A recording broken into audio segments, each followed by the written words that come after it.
كلام ونشهد أن سيدنا وسندنا وحبيب ربنا وطبيبنا وطبيب قلوبنا ومولانا محمدا عبده ورسوله الذي أرسله الله تعالى بالحق بشيرا ونذيرا وداعيا إلى الله بإذنه وسراجا منيرا.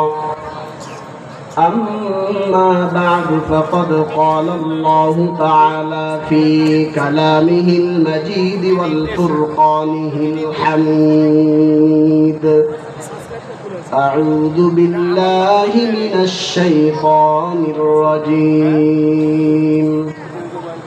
بسم الله الرحمن الرحيم.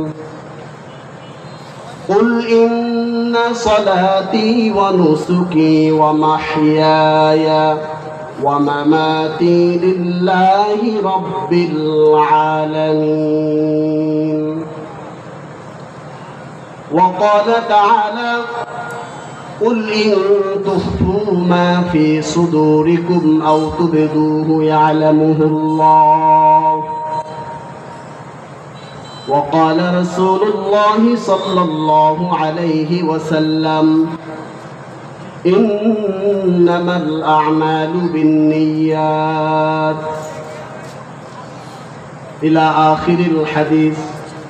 صدق النبي صلى الله عليه وسلم.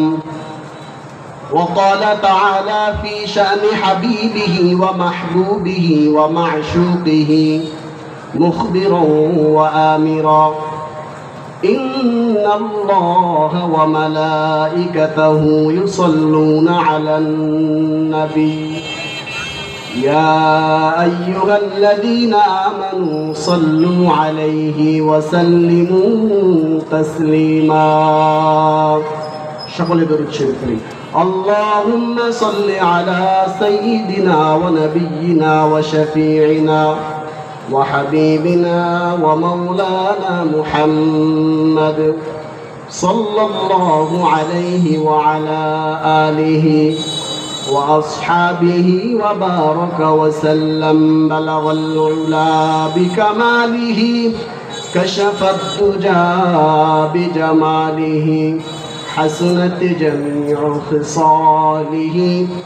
صلوا عليه وآله. غني وغداك پیارا محمد، غنی و گدا کا پیارا محمد، خدا کا محمد ہمارا محمد. بلغ العلا بکمالہ، کشف الدجى بجماله، حسنت جميع خصاله. صلوا عليه وآله. আলহামদুলিল্লাহ।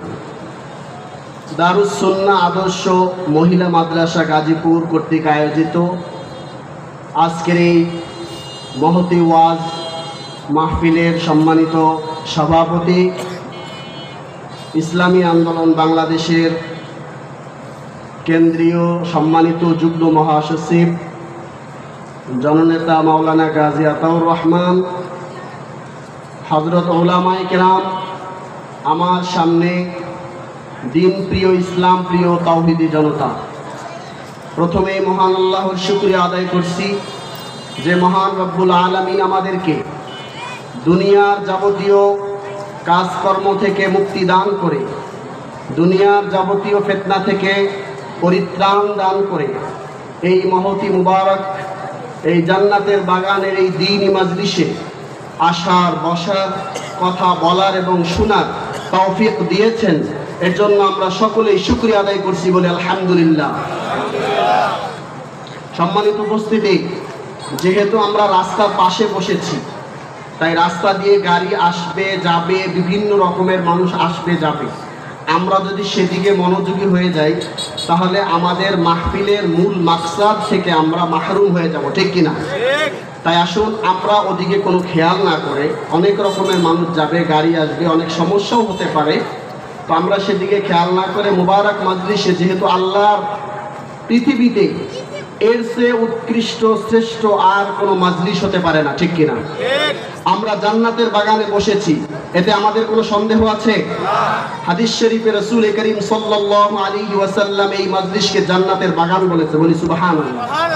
যে রব্বুল ইজ্জাত আমাদেরকে তার মহান দয়া এবং মায়ায় আমাদেরকে এই মুবারক মাজলিসে বসার তৌফিক দিয়েছেন, এজন্য আমরা খুশি না বেজার? খুশির সহিত দিল থেকে একবার জোরে আমরা আল্লাহ তাআলার নিকট শুকরিয়া আদায় করছি, বলে আলহামদুলিল্লাহ।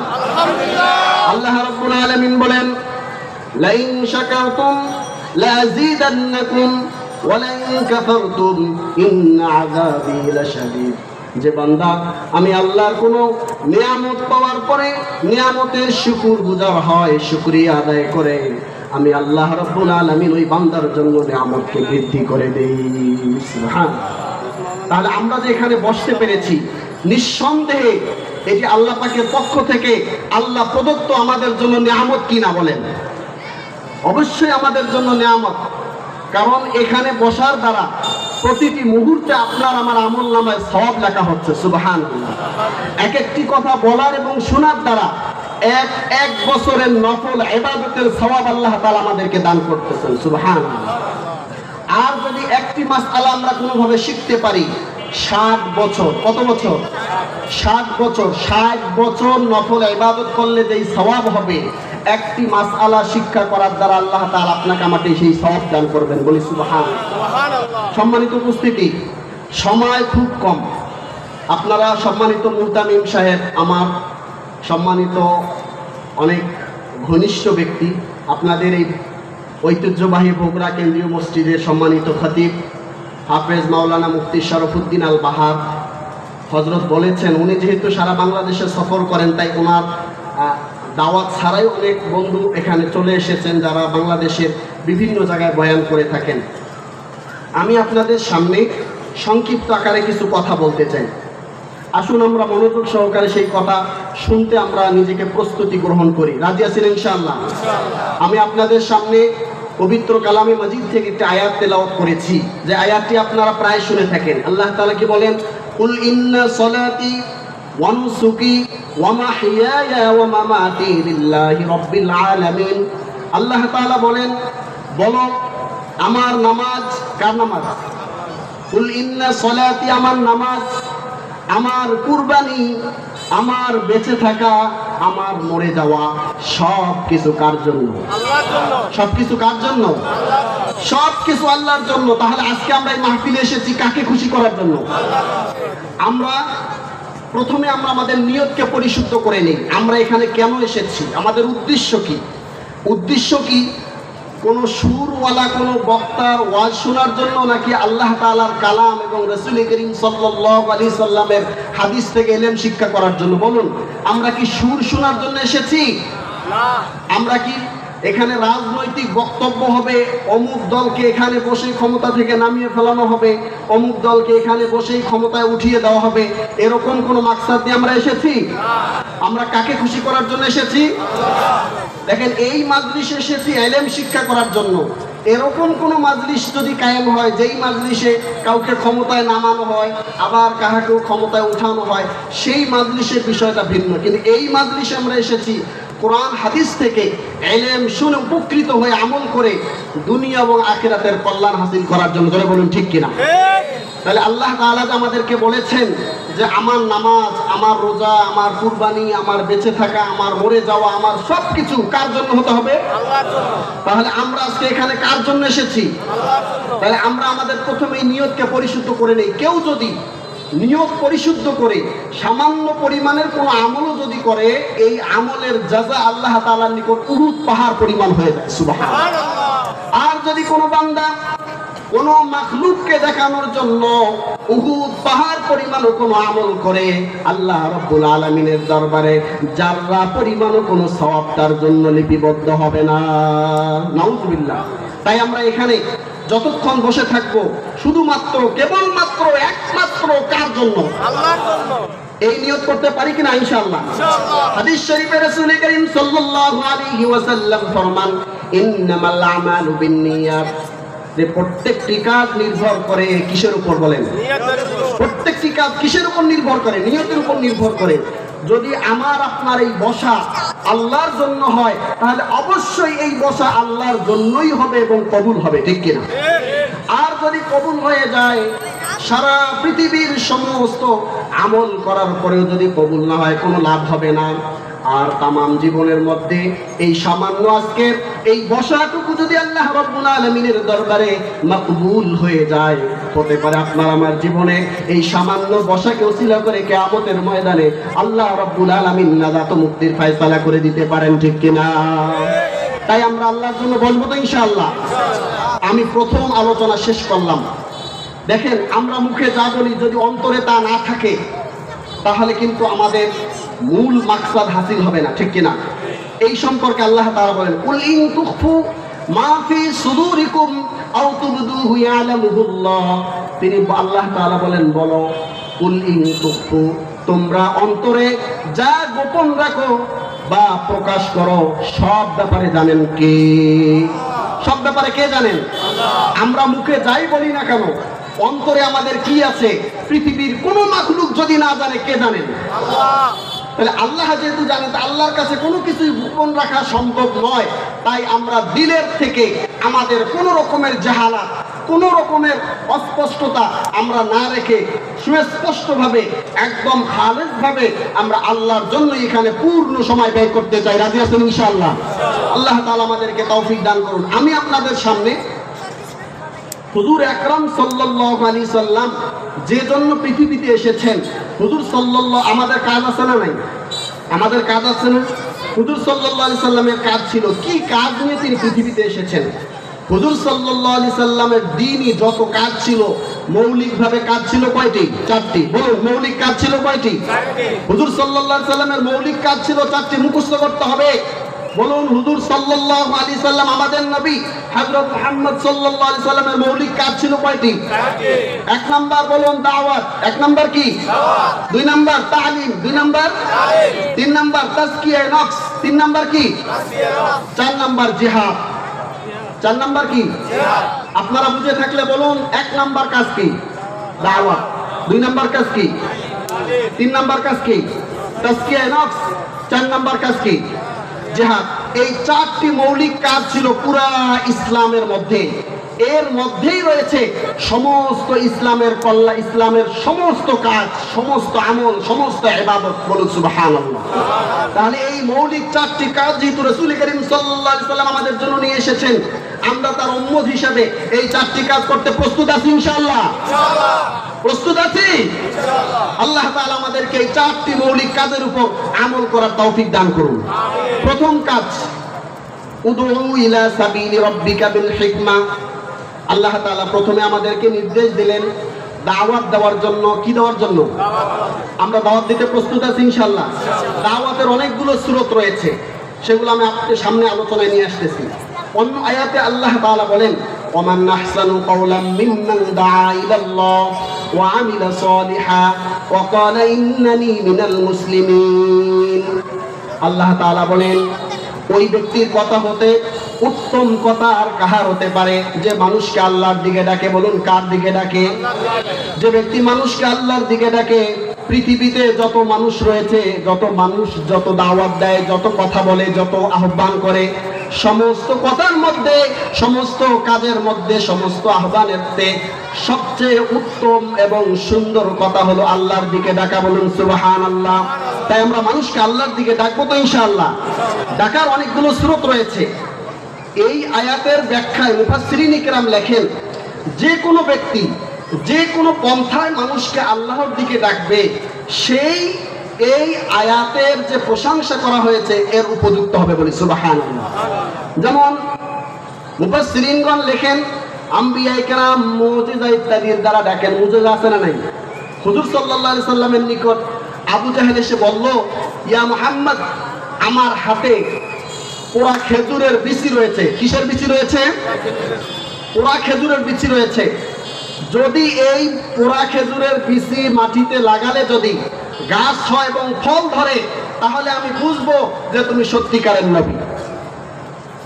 আল্লাহ নবী সাল্লাল্লাহু আলাইহি ওয়াসাল্লাম পোড়া খেজুরের বিচি যখন আল্লাহর নামের উপর ভরসা করে যখন জমিনে বীজ বপন করলেন, আল্লাহ তাআলার হুকুমে পোড়া খেজুর থেকে গাছ উঠলো এবং গাছ বড় হলো এবং সেখানে ফল ধরলো। বলি সুবহানাল্লাহ।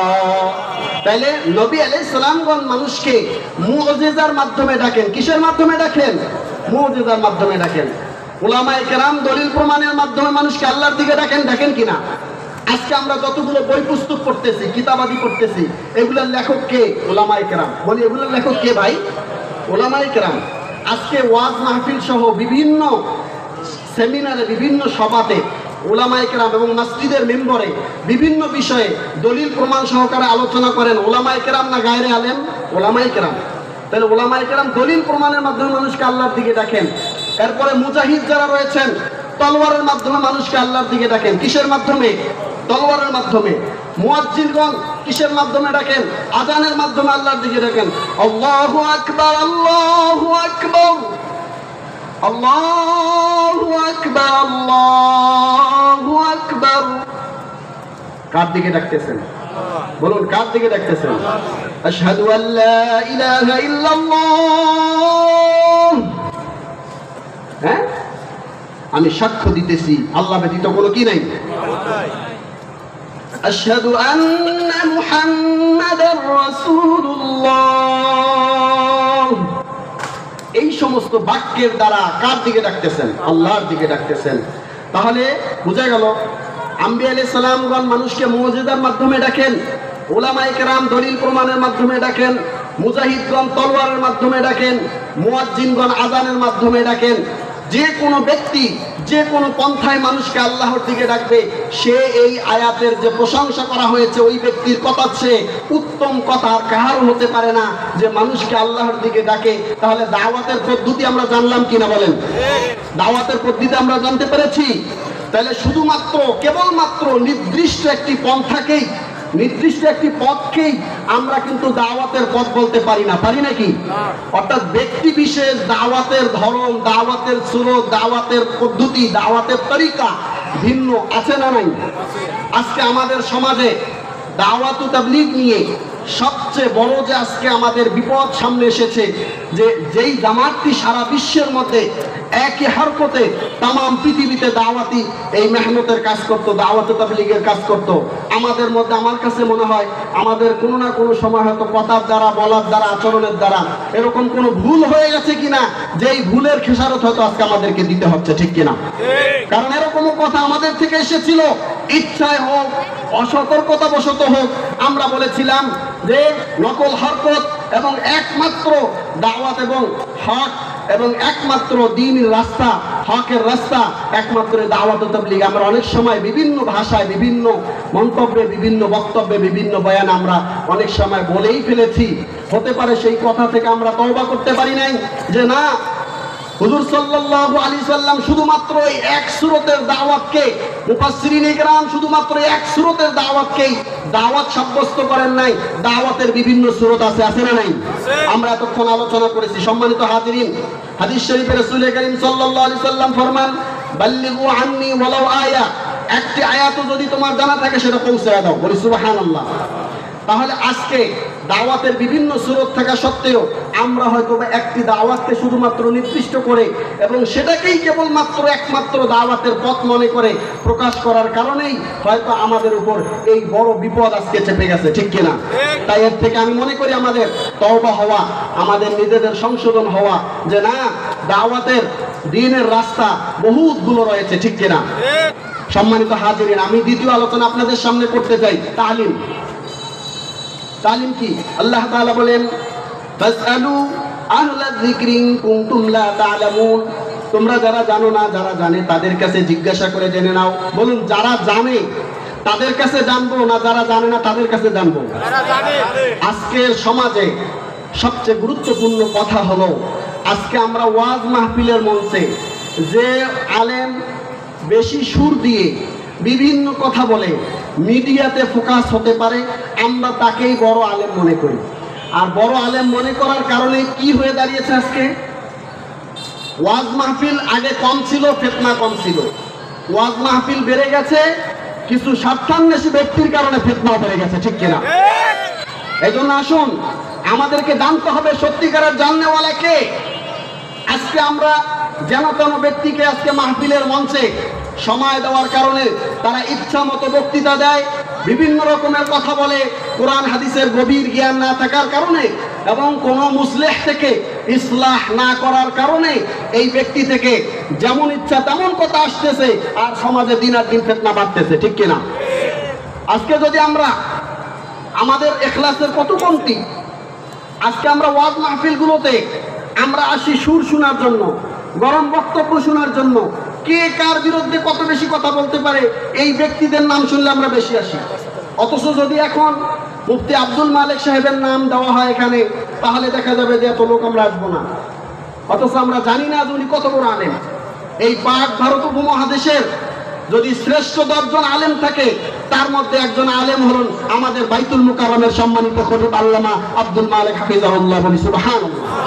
এটা আমাদের জন্য শুকরিয়ার বিষয় যে এই বাংলার জমিনে এত বড় একজন আলেমকে আল্লাহ তাআলা আমাদের জন্য নিয়ামত স্বরূপ দান করছেন। আলহামদুলিল্লাহ, আলহামদুলিল্লাহ। তো সম্মানিত হাজিরিন, আজকে আমাদের অবস্থা হয়ে দাঁড়িয়েছে, আমরা যারা জানে তাদের কাছে জিজ্ঞাসা করি না, যারা জানে না তারা একটু মিডিয়ার মাধ্যমে কোনোভাবে ফোকাস হয়েছে, ভাইরাল হয়েছে, আমরা তাদেরকে অনেক বড় আলেম মনে করতেছি।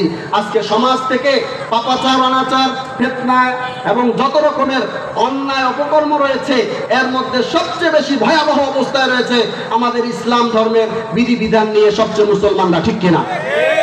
এর অন্যতম কারণ আমি মনে করি আমাদের সমাজে জাননেওয়ালা ব্যক্তিদের কদর না করে শুধুমাত্র সুরওয়ালা ব্যক্তিদের কদর করার কারণেই, এবং মাহফিলের মঞ্চে এসে আবুল তাবুল বক্তব্য বলে, গরম কিছু কথা বলে সমাজের মানুষকে, বিভ্রান্তকারীদেরকে প্রাধান্য দেওয়ার কারণে আজকে সমাজের রন্ধে রন্ধে ধর্মীয় ফিতনা ঢুকে গেছে, ঠিক কিনা?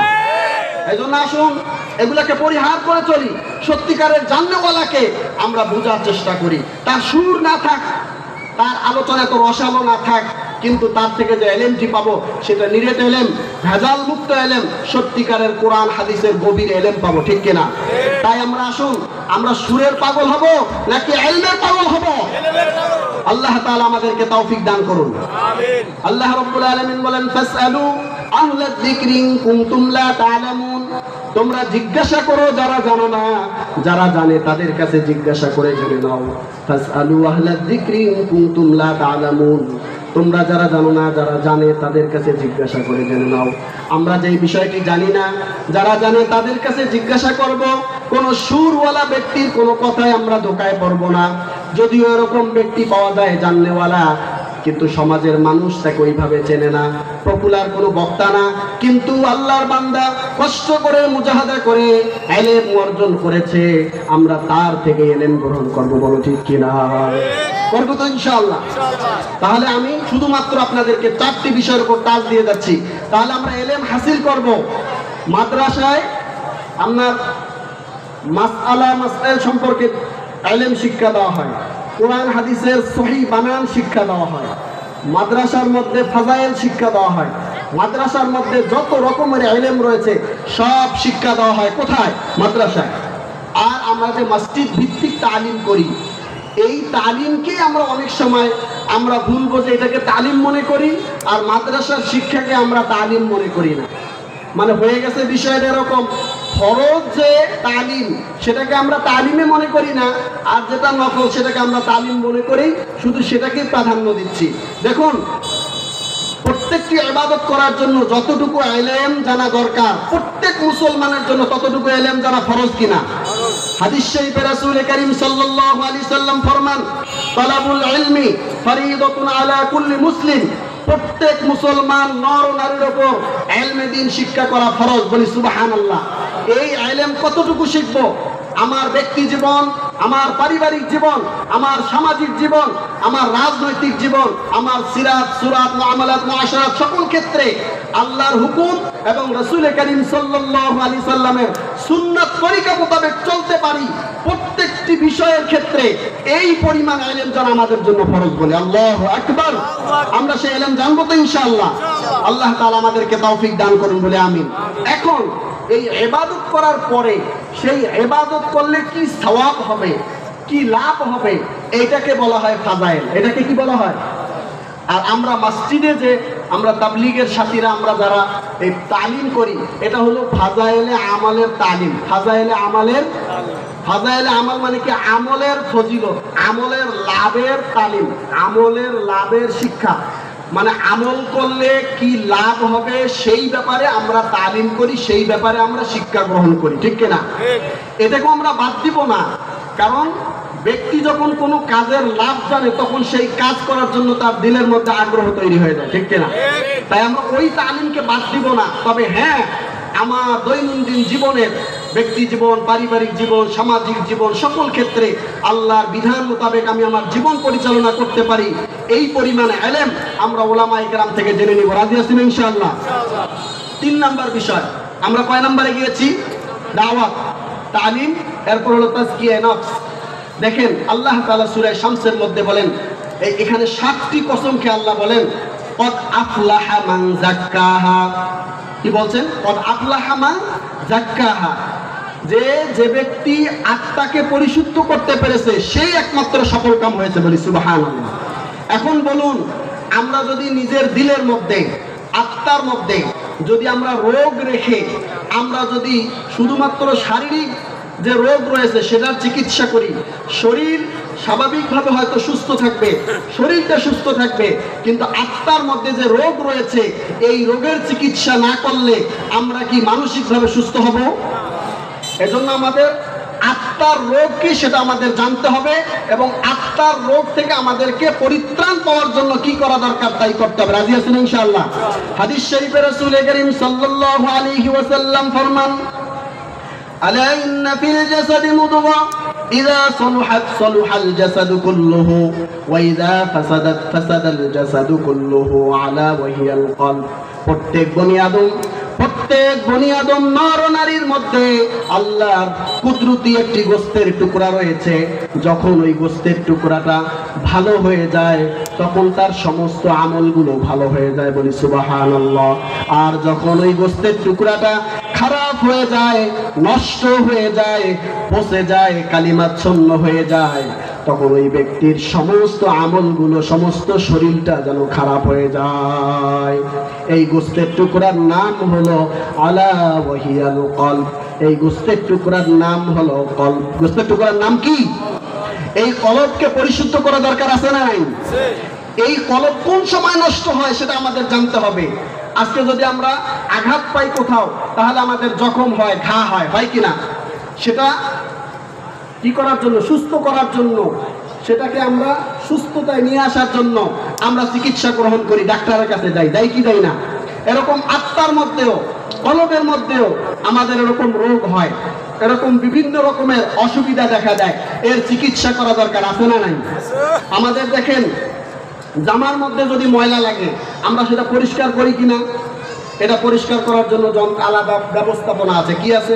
সাবান আছে, হুইল পাউডার আছে, বিভিন্ন পাউডার আছে, কুইক পাউডার আছে, বিভিন্ন পাউডার আছে না নাই? আমরা সেগুলোকে ব্যবহার করি। লোহা যদি জং পড়ে তাহলে সেটাকে আমরা রেত মারি, বিভিন্নভাবে সেটা পরিষ্কার করি, আলাদা ব্যবস্থাপনা আছে না নাই? এখন বলেন, শারীরিক রোগ চিকিৎসার জন্য আমরা দুনিয়ার ডাক্তারের থেকে ট্যাবলেট নেই, বিভিন্ন রকমের ফাইল নিয়ে আমরা, সিরাপ নিয়ে আমরা চিকিৎসা করি। এরপরে দুনিয়াবি আসবাবপত্র ময়লা হলে, দুর্বল হয়ে গেলে, দুর্গন্ধযুক্ত হয়ে গেলে আমরা সেটা পরিষ্কার করার জন্য আলাদা আলাদা ব্যবস্থাপনা গ্রহণ করি। কলবের মধ্যে যে আমাদের রোগ হয়ে আছে, কিসের কারণে? গুনাহের কারণে। কিসের কারণে বলি? বান্দা যখনই একটি গুনাহ করে তার কলবের মধ্যে একটি কালো দাগ পড়ে যায়।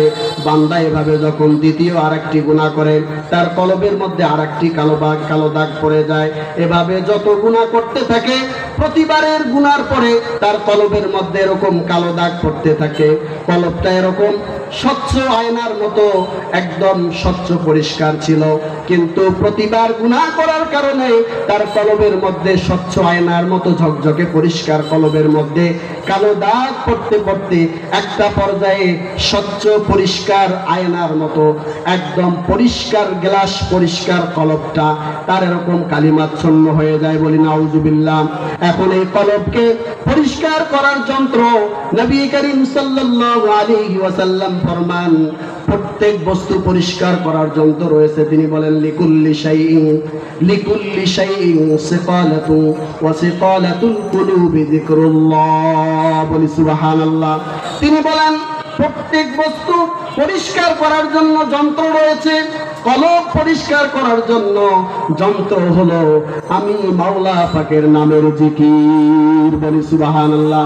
কয়েক মর্তবা জিকির করে নেই, বলি লা ইলাহা ইল্লাল্লাহ, লা ইলাহা ইল্লাল্লাহ, লা ইলাহা ইল্লাল্লাহ, লা ইলাহা ইল্লাল্লাহ।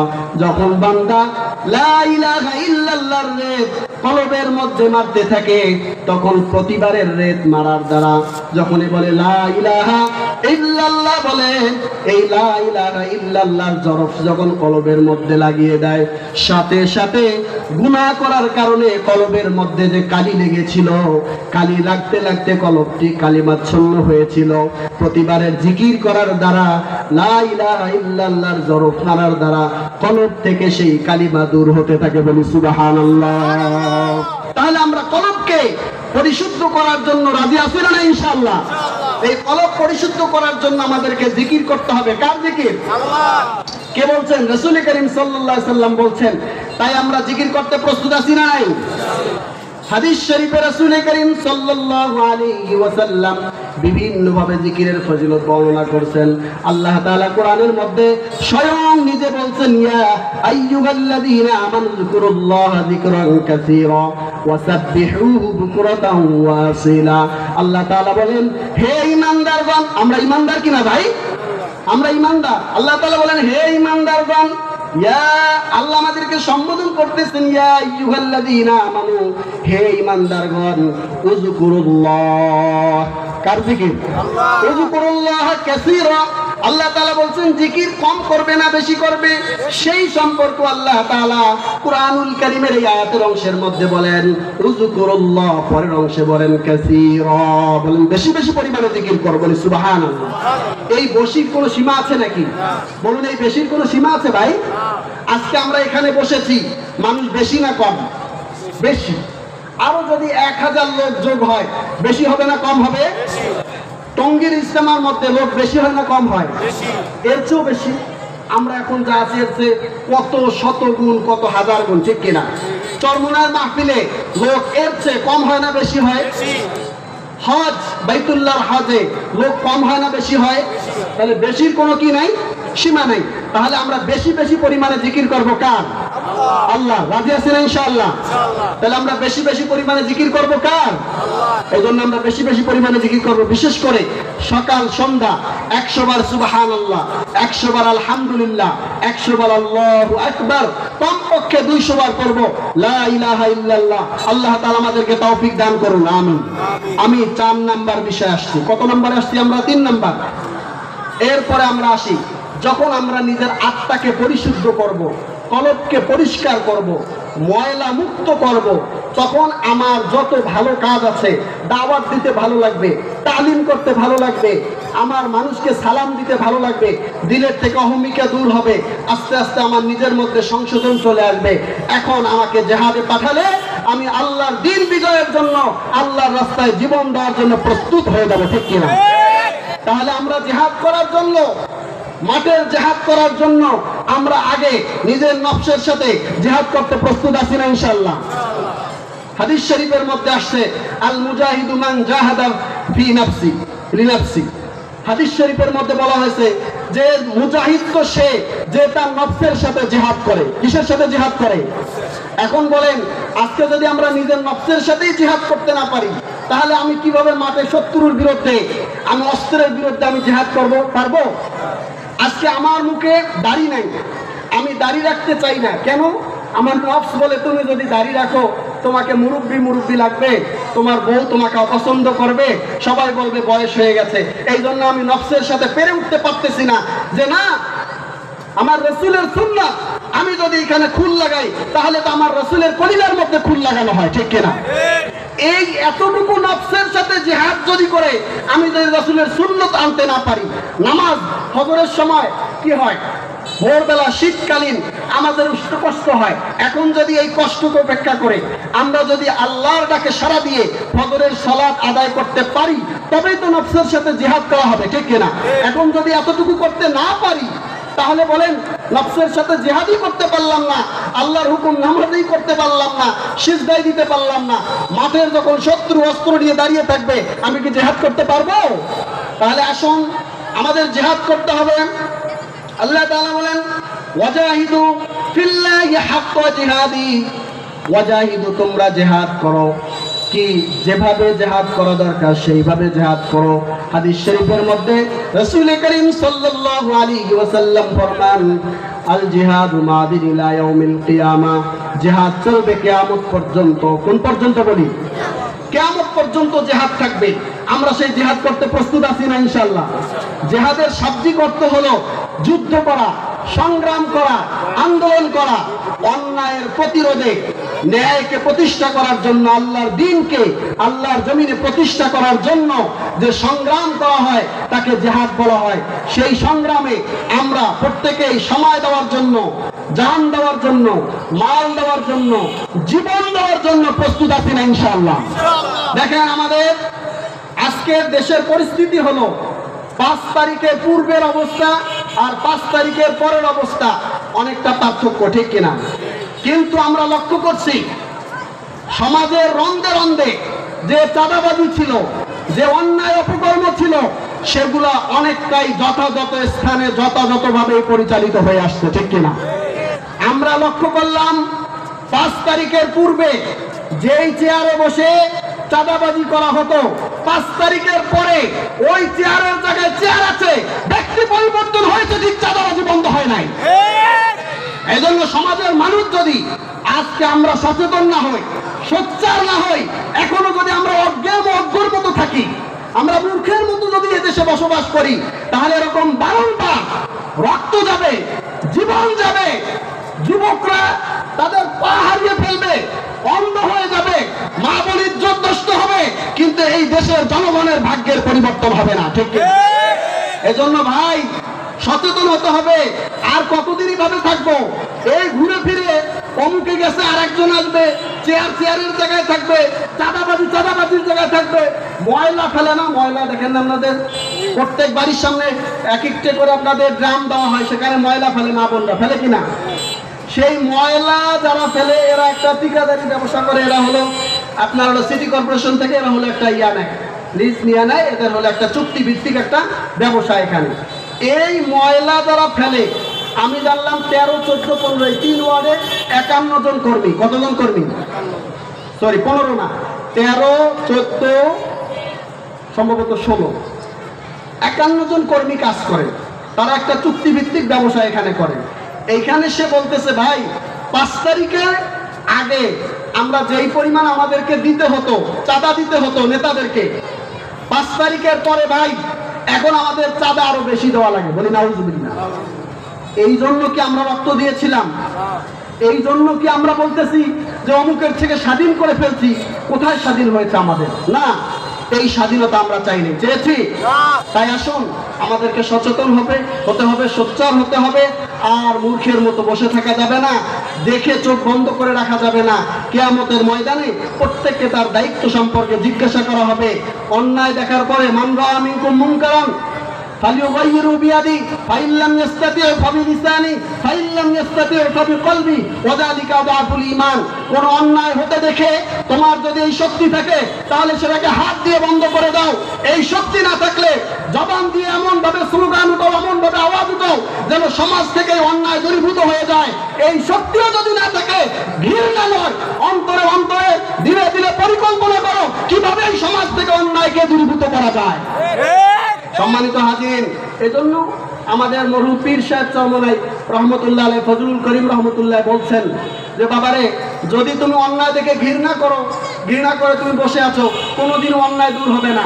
মসজিদের সামনে কেউ ময়লা ফেলে রাখছে, ধরে নেন কোনো বাচ্চা পায়খানা করে রাখছে, যত মুসল্লি যায় আর নাকছিতেও দুর্গন্ধ, সবাই চলে যাচ্ছে।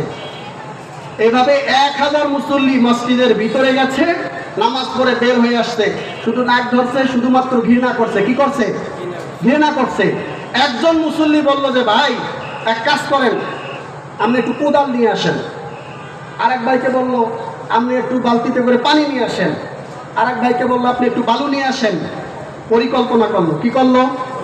পরিকল্পনা করে সেটা বাস্তবায়নের জন্য সে একজনকে দায়িত্ব দিল। এভাবে বলুন, 1000 মানুষের ঘৃণা করা আর একজন মানুষের পরিকল্পনা অনুযায়ী কাজ করা আকাশ পাতাল পার্থক্য আছে না?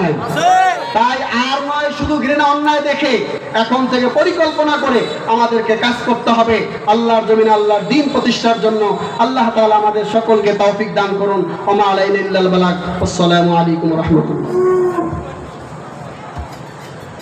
মাশাআল্লাহ, জাযাকাল্লাহ।